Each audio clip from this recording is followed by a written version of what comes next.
It's now the Communist Party that runs that country. We lost the war in Afghanistan. It's the Taliban that runs that country. We lost the war in Iraq. I mean, I could go on, but the lesson should become plain to people. We can't do it. Israel is a country of a few million people, is not going to control and run the Middle East. It can't do that with or without the United States.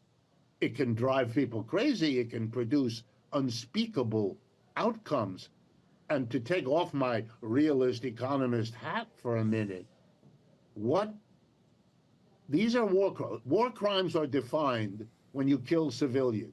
A war is supposed to be a military against the military, and we went through a lot of trouble in the 20th century, in World Wars I and II, to come up with a war crimes definition and an international court that can identify and try to stop war crimes. That's when you kill large numbers of civilians. It doesn't matter what the excuse is, you can't.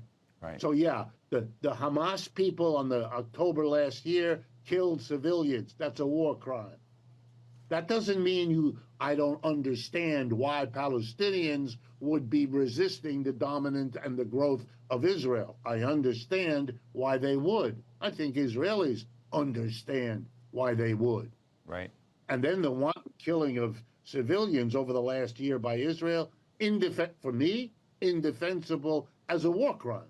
As the International Court has said, it is a war crime and castigated Mr. Netanyahu.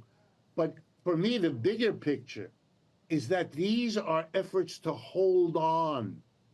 Israel is a kind of settler colonialism. It's when Europeans come and push out the local people, pretend they aren't there. That's that notion, a people without land, the Jews, are going to a land without people. Yeah, there's a lovely story. It's a lovely parallel, but it isn't true. There were people there. We know the story. We're Americans. Europeans came here, got rid of the local population, and the few of them that are left are stuck in reserves.